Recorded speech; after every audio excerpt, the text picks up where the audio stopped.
Wow ನೋಡ್ರಿ ಎಷ್ಟು ಮಸ್ತಾಗಿ ಉಬ್ಬಾಕತ್ತೈತಿ ಹೋಳಿಗೆ. ಈಗ ನೋಡ್ರಿ ಈ ಹೋಳಿಗೆ ಎಷ್ಟು ಸಾಫ್ಟಾಗಿ ಬಂದ ನೋಡ್ರಿ. ಹೇಳಿ ಯಾರು ಬೇಕಾದ್ರೂ ತಿನ್ಬೋದ್ರಿ. ಇದು ಬಿಸಿವೇ ತಿನ್ಬೇಕಂತೇನಿಲ್ಲ, ತಣ್ಣಗಾದ್ಮೇಲೂ ತಿನ್ಬೋದ್ರಿ. ಬಿಸಿ ಬಿಸಿ ತಿಂದ್ರೆ ಒಳ್ಳೇದು, ತಣ್ಣಗಾದ್ರೂ ತಿನ್ಬೋದ್ರಿ. ಉತ್ತರ ಕರ್ನಾಟಕ ರೆಸಿಪಿ ನೋಡಾಕತ್ತಿರುವೆಲ್ಲ ವೀಕ್ಷಕರಿಗೂ ನಿಮ್ಮ ಮನೆ ಮಗಳು ತ್ರಿವೇಣಿ ಪಾಟೀಲ್ ಮಾಡುವ ನಮಸ್ಕಾರಗಳು. ನಾನಿವತ್ತು ಅಕ್ಕಿ ಹಿಟ್ಟಿನ ಹೋಳಿಗೆ ಶೇಖರಣೆ ಮಾಡಾಕತ್ತೀನಿ. ಅದು ಹೆಂಗೆ ಮಾಡೋದಂತೆ ನೋಡ್ಕೊಂಬರೋಣ ಬರ್ರಿ. ಈಗ ನಾನು 1 ಕಪ್ ಅಕ್ಕಿ ಹಿಟ್ಟು ತೊಗೊಂಡಿನ್ರಿ. ಈಗ ಒಂದು ಪಾತ್ರೆ ಇಡ್ತೀನಿ ನೋಡ್ರಿ. ಈಗ ಇದಕ್ಕೆ 2 ಕಪ್ ಆಗಷ್ಟು ನೀರು ಇಡ್ತೀನಿ. 1 ಕಪ್ಪಿಗೆ 2 ಕಪ್ ಆಗಷ್ಟು ನೀರು ಹಾಕೋತೀನಿ ರೀ. ನೀವೇನಾರು ನಮ್ಮ ಚಾನಲ್ಗೆ ಹೊಸಬ್ರಾಗಿದ್ರೆ ಅಂದ್ರೆ ಸಬ್ಸ್ಕ್ರೈಬ್ ಆಗ್ರಿ, ಬೆಲ್ಲೈಕನ್ ಒತ್ತಿರಿ, ನಿಮ್ಗೆ ನೋಟಿಫಿಕೇಶನ್ ಬರ್ತೈತಿ. ನಾವು ಹಾಕೋ ವಿಡಿಯೋಗಳ ಫಸ್ಟ್ ನಿಮ್ಗೆ ಬರ್ತಾವೆ, ಎಲ್ಲರಿಗಿಂತ ಮೊದಲಾಗ ನೀವು ನೋಡ್ಬೋದು ರೀ. 1 ಕಪ್ 2 ಕಪ್ ನೀವು ಯಾವ ಕಪ್ಪಲ್ಲಿ ಹಿಟ್ಟು ತೊಗೊಂಡಿರ್ತೀರಲ್ರಿ ಅದ್ರ 2ರಷ್ಟು ನೀರು ಹಾಕ್ಕೋಬೇಕಾಗ್ತದೆ ರೀ. ಇದಕ್ಕೊಂದು ಚೀಟಿಗೆ ಉಪ್ಪು ಹಾಕೋತೀನಿ ನೋಡ್ರಿ. ಒಂದು ಸ್ವಲ್ಪ ಎಣ್ಣೆ ಹಾಕೋತೀನಿ ರೀ.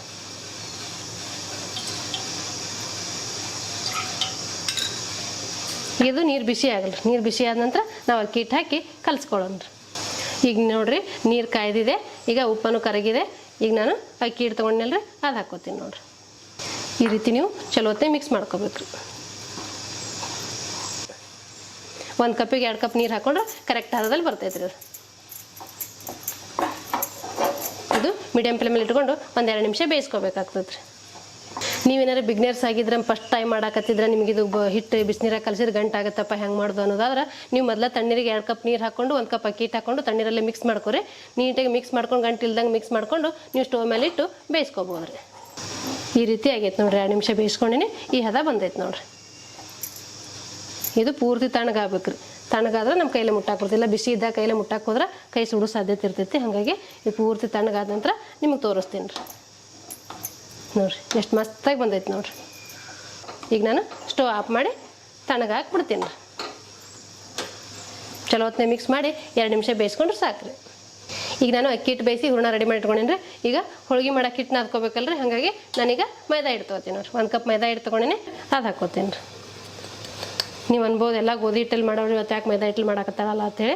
ಮೈದಾ ಹಿಟ್ಟಲೆ ಮಾಡಿದ್ರೆ ಚಲೋ ಆಗ್ತೈತೆ ಅಂತ ಮೈದಾ ಹಿಟ್ಟಲೆ ಮಾಡಾಕತ್ತೀನಿ ರೀ. ಈಗ ಇದಕ್ಕೊಂದು ಚೀಟಿಗೆ ಉಪ್ಪು ಹಾಕೋತೀನಿ ನೋಡಿರಿ. ಇಲ್ಲ ನೀವು ಮೈದಾ ಹಿಟ್ಟು ಬೇಡ ಅಂದ್ರೆ ಗೋಧಿ ಹಿಟ್ಟಲೂ ಮಾಡ್ಕೋಬೋದು, ಇಲ್ಲ ಅದು ಅರ್ಧ ಹಾಕ್ಕೊಂಡು ಮಾಡ್ಕೋಬೋದು ರೀ. ಒಂಚೂರು ಎಣ್ಣೆ ಹಾಕೋತೀನಿ ನೋಡಿರಿ. ಇದೆಲ್ಲ ಚಲೋ ಹೊತ್ತಿಗೆ ಮಿಕ್ಸ್ ಮಾಡ್ಕೋತೀನಿ ರೀ. ಸ್ವಲ್ಪ ನೀರು ಹಾಕ್ಕೊಂಡು ಹಿಟ್ಟನ್ನ ಹಾಕ್ಕೋತೀನಿ ರೀ. ಪೂರ ಅಷ್ಟು ಅಳಕು ಇರಬಾರ್ದು, ಪೂರ ಅಷ್ಟು ಗಟ್ಟಿನೂ ಇರಬಾರ್ದು. ನಾರ್ಮಲ್ ಹದದಲ್ಲಿ ನಾದ್ಕೋಬೇಕಾಗ್ತದೆ ರೀ. ನಾವು ನಾರ್ಮಲಾಗಿ ಹೂರಣ ಹೋಳಿಗೆ ಇದು ಮಾಡಿದಾಗ ಪೂರ್ತಿ ಅಳಕಾಗಿ ನಾದ್ಕೊಂಡಿರ್ತೀವಿ.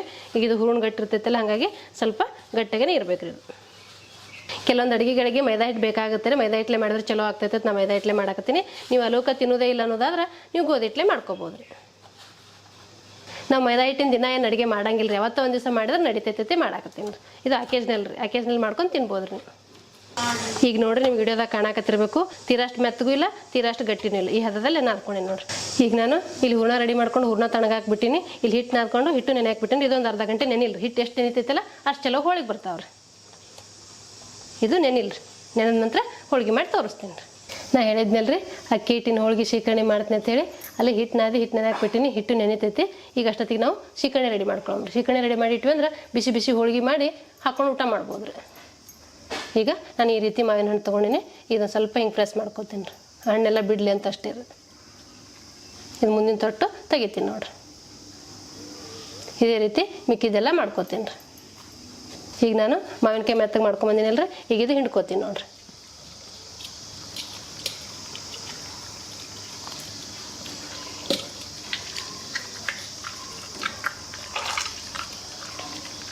ಇದೇ ರೀತಿ ಮಿಕ್ಕಿದೆಲ್ಲ ಹಣ್ಣು ಮಾಡ್ತೀನಿ ರೀ. ಈ ರೀತಿ ಹಣ್ಣು ತೆಗೆದು ಗೊಪ್ಪ ಕಡ್ಯಾಕಿಟ್ಟಿದ್ದೀನಿ, ಸಿಪ್ಪಿ ಕಡ್ಯಾಕಿಟ್ಟಿದ್ದೀನಿ. ನೀವು ಬೇಕಂದ್ರೆ ಇದಕ್ಕೊಂದು ಸ್ವಲ್ಪ ನೀರು ಹಾಕಿ ಹಾಕ್ಕೋಬೋದು.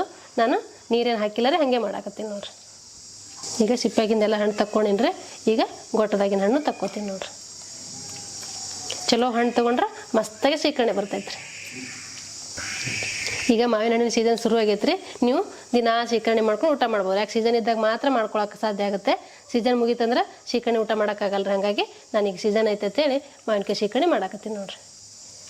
ಇಷ್ಟು ಗಟ್ಟಿ ಆಗೈತಿ. ನಿಮ್ಗೆ ಗಟ್ಟಿ ಇಷ್ಟ ಆಗಿಲ್ಲ ಅಂದ್ರೆ ಸ್ವಲ್ಪ ಅದು ನೀರು ಹಾಕ್ಕೊಂಡು ಹಾಕ್ಕೋಬೋದು ರೀ. ನಿಮ್ಗೆ ಗಟ್ಟಿ ಇಷ್ಟ ಆಗುತ್ತಂದ್ರೆ ಇಷ್ಟೇ ಬಿಡ್ರಿ. ನಾನು ಹಿಂಗೆ ಬಿಟ್ಟಿನಿ ನೋಡಿರಿ. ಈಗ ಇದಕ್ಕೆ ಒಂದು ಚಿಟಿಕೆ ಉಪ್ಪು ಹಾಕ್ಕೊಳ್ತೀನಿ ರೀ. ಒಂದು ಚಿಟಿಕೆ ಹಾಕ್ಕೊಂಡ್ರೆ ಸಾಕು. ಈಗ ನಾ 1 ಕಪ್ ಬೆಲ್ಲ ಹಾಕ್ಕೊತೀನಿ ನೋಡಿರಿ. ನೀವು ಮಾವಿನ ಹಣ್ಣು ಸಿಹಿ ಇದ್ರೆ ಬೆಲ್ಲ ಕಡಿಮೆ ಹಾಕ್ಕೊಡ್ರಿ, ಸಪ್ಪಗಿದ್ರೆ ಸ್ವಲ್ಪ ಬೆಲ್ಲ ಹಾಕ್ಕೊಳ್ರಿ. ಈಗ ನಾನು 1 ಕಪ್ ಬೆಲ್ಲ ಹಾಕ್ಕೊಂಡ್ರೆ ಇದೆಲ್ಲ ಚಲೋ ಹೊತ್ನಾಗೆ ಮಿಕ್ಸ್ ಮಾಡ್ಕೊತೀನಿ ನೋಡಿರಿ.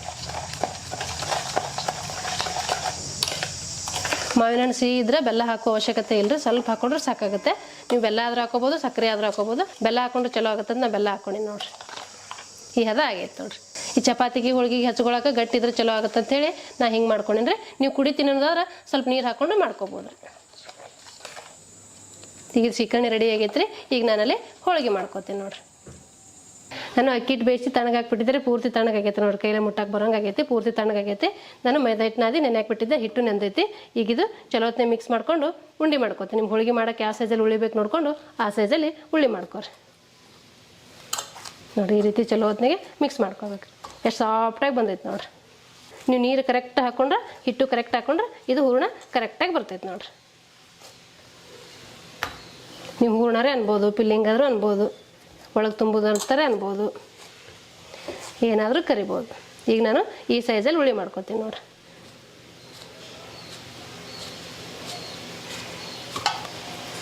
ಇದು ಅಕ್ಕಿ ಹಿಟ್ಟಿನ ಹೂರಣ ರೀ. ನಾ ಈ ಸೈಜಲ್ಲಿ ಮಾಡ್ಕೊಂಡ್ರೆ ಒಂದು 7 ಉಂಡೆ ಆಗ್ಯಾವ. ನೀವೇ ಸ್ವಲ್ಪ ಸಣ್ಣ ಮಾಡ್ಕೊಂಡ್ರೆ ಒಂದು 10 ಉಂಡೆ ಆತಾವ ನೋಡಿರಿ. ಈಗ ನಾನು ಈ ಉಂಡೆ ಮಾಡಿ ರೆಡಿ ಮಾಡಿ ಇಟ್ಕೊಂಡಿನಿ. ಈಗ ಇಲ್ಲಿ ಹಿಟ್ಟು ನೆನೆ ಹಾಕ್ಬಿಟ್ಟಿದ್ದೆ, ಹಿಟ್ಟು ನೆಂದೈತಿ. ಈಗ ನೋಡಿರಿ ಈ ರೀತಿ ಹಿಟ್ಟು ನೆಂದೈತಿ. ಈ ಕೈಗೆ ಸ್ವಲ್ಪ ಎಣ್ಣೆ ಹಚ್ಕೊಂಡು ಹಿಟ್ಟು ನಾದ್ಕೋತೀನಿ ನೋಡಿರಿ. ಇದು ಸ್ವಲ್ಪ ಮಿದ್ಕೋಬೇಕಾಗ್ತೈತಿ. ನಾನು ಒಂದು ಅರ್ಧ ಗಂಟೆ ನೆನೆ ಹಾಕ್ಬಿಟ್ಟಿದ್ದೆ, ನೆಂದೈತೆ ನೋಡಿರಿ ಹಿಟ್ಟು. ಎಷ್ಟು ಚಲೋ ಆಗೈತೆ ನೋಡಿರಿ. ಹಿಂಗೆ ಸಾಫ್ಟಾಗಿ ಆಗ್ಬೇಕ್ರಿ ಹಿಟ್ಟು.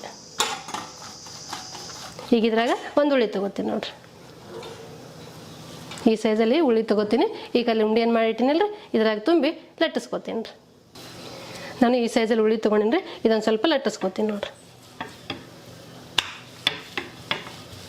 ಈ ರೀತಿ ಸ್ವಲ್ಪ ಅಗಲ ಮಾಡ್ಕೋಬೇಕ್ರಿ. ಈಗ ಒಂದು ಉಳ್ಳಿ ತೊಗೋತೀನಿ ನೋಡಿರಿ. ಅಕ್ಕಿ ಹಿಟ್ಟಿನ ಹೂರಣ ಏನು ಮಾಡ್ಕೊಂಬಂದಿನಲ್ರಿ, ಇದು ಇಟ್ಕೋತೀನಿ ನೋಡಿರಿ. ಈ ರೀತಿ ಕ್ಲೋಸ್ ಮಾಡ್ಕೊತೀನಿ ರೀ. ನಾವು ನಾರ್ಮಲಾಗಿ ಹೂರಣದೊಳಗೆ ಮಾಡ್ತೀವಲ್ರಿ, ಅದೇ ರೀತಿ ಮಾಡ್ಕೊತೀನಿ ರೀ. ಇದು ಮೇಲೆ ಎಕ್ಸ್ಟ್ರಾ ಆದ್ರೆ ತಕ್ಕೋಬೋದು ರೀ.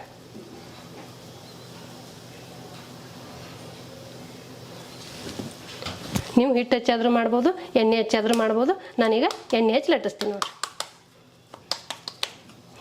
ಈ ರೀತಿ ಎಲ್ಲ ಚಲೋ ಹೊತ್ತಿಗೆ ತುಂಬ್ಕೋಬೇಕು. ಈಗ ಇದಕ್ಕೊಂದು ಸ್ವಲ್ಪ ನಾನು ಎಣ್ಣೆ ಹಚ್ಕೋತೀನಿ ನೋಡಿರಿ.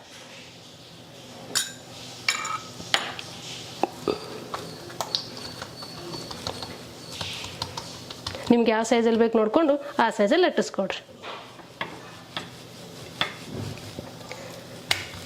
ನಾನು ಈ ಸೈಜಲ್ಲಿ ಲಟ್ಟಿಸ್ತೀನಿ ನೋಡಿರಿ. ಪೂರ್ತಿ ತೆಳಗೂ ಬೇಡ, ಪೂರ್ತಿ ದಪ್ಪು ಬೇಡ. ನಾರ್ಮಲಾಗಿ ಹೋಳಿಗೆ ಏನು ಲಟ್ಟಿಸ್ತೀವಲ್ರಿ, ಆ ರೀತಿ ಲಟ್ಟಿಸಿದ್ರೆ ಸಾಕು. ಇದಕ್ಕೆ ಬಿಳಿ ಹೋಳಿಗೆ ಅಂತಾರೆ, ಅಕ್ಕಿ ಹಿಟ್ಟಿನ ಹೋಳಿಗೆ ಅಂತಾರೆ. ನೀವೇನು ಕರಿತೀರಿ ಕರಿಬೋದು ರೀ. ಶ್ರೀಕರ್ಣಿ ಜೊತೆಗೆ ಒಳ್ಳೆ ಕಾಂಬಿನೇಷನ್ ರೀ. ಹೋಳಿಗೆ ಅಂದ್ರೆ ಸ್ವಲ್ಪ ದಪ್ಪನೇ ಇರ್ತಾವೆ. ನಿಮ್ಗೆ ಎಷ್ಟು ತಳಗಬೇಕು ಎಷ್ಟು ದಪ್ಪಗೆ ಬೇಕು ನೋಡಿಕೊಂಡು ನೀವು ಲಟ್ಟಿಸ್ಕೊಡ್ರಿ. ನಾನು ಈ ಸೈಜಲ್ಲಿ ಲಟ್ಟಿಸ್ಕೊಂಡಿನಿ ನೋಡಿರಿ. ತೀರಾ ಅಷ್ಟು ದಪ್ಪನೂ ಇಲ್ಲ, ತೀರಾ ಅಷ್ಟು ತಳಗೂ ಇಲ್ಲ.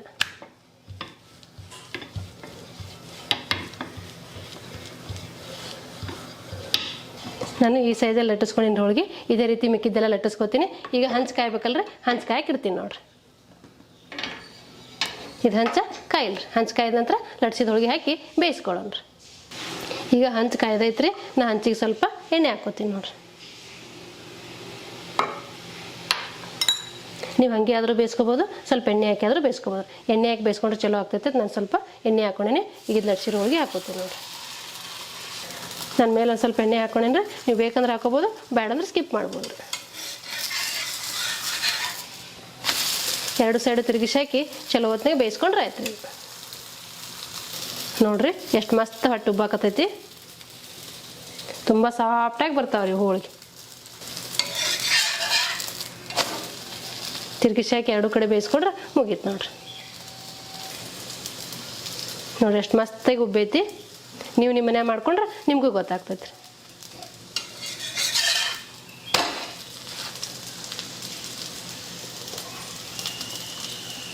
ವಾವ್ ನೋಡ್ರಿ ಎಷ್ಟು ಮಸ್ತಾಗಿ ಉಬ್ಬಾಕತ್ತೈತೆ ಹೋಳಿಗೆ. ಇದೇ ರೀತಿ ಮಿಕ್ಕಿದ್ದೆಲ್ಲ ಮಾಡ್ಕೊತೀನಿ ರೀ.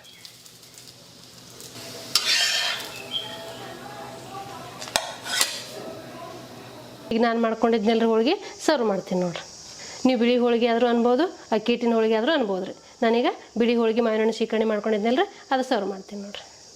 ನಾವು 4 ಮಾತ್ರ ಸರ್ವ್ ಮಾಡೀನಿ, 8 ಹೋಳಿಗೆ ಆಗ್ಯಾವ ನೋಡಿರಿ. ನಾ ತೊಗೊಂಡಿರೋ ಅಳತೆಯಲ್ಲಿ 8 ಹೋಳಿಗೆ ಆಗ್ಯಾವ್ರಿ. ಈಗ ನಾನು ಶೀಕರಣೆ ಹೋಳಿಗೆ ಸರ್ವ್ ಮಾಡೀನಿ. ಈಗ ನೋಡಿರಿ ಈ ಹೋಳಿಗೆ ಎಷ್ಟು ಸಾಫ್ಟಾಗಿ ಬಂದಾವ ನೋಡಿರಿ. ಯಾರು ಬೇಕಾದವ್ರು ತಿನ್ಬೋದ್ರಿ. ಇದು ಬಿಸಿವೇ ತಿನ್ಬೇಕಂತೇನಿಲ್ಲ, ತಣ್ಣಗಾದ್ಮೇಲೂ ತಿನ್ಬೋದು ರೀ. ಬಿಸಿ ಬಿಸಿ ತಿಂದರೆ ಒಳ್ಳೆಯದು, ತಣ್ಣಗಾದ್ರೂ ತಿನ್ಬೋದು ರೀ, ಬಿರ್ಸಾಗಲ್ರಿ. ನೀವು ನಿಮ್ಮ ಮನೆ ಮಾಡ್ಕೊಂಡ್ರೆ ನಿಮಗೂ ಗೊತ್ತಾಗ್ತದೆ ಎಷ್ಟು ಸಾಫ್ಟಾಗಿ ಬರ್ತಾವೆ ಅನ್ನೋದು.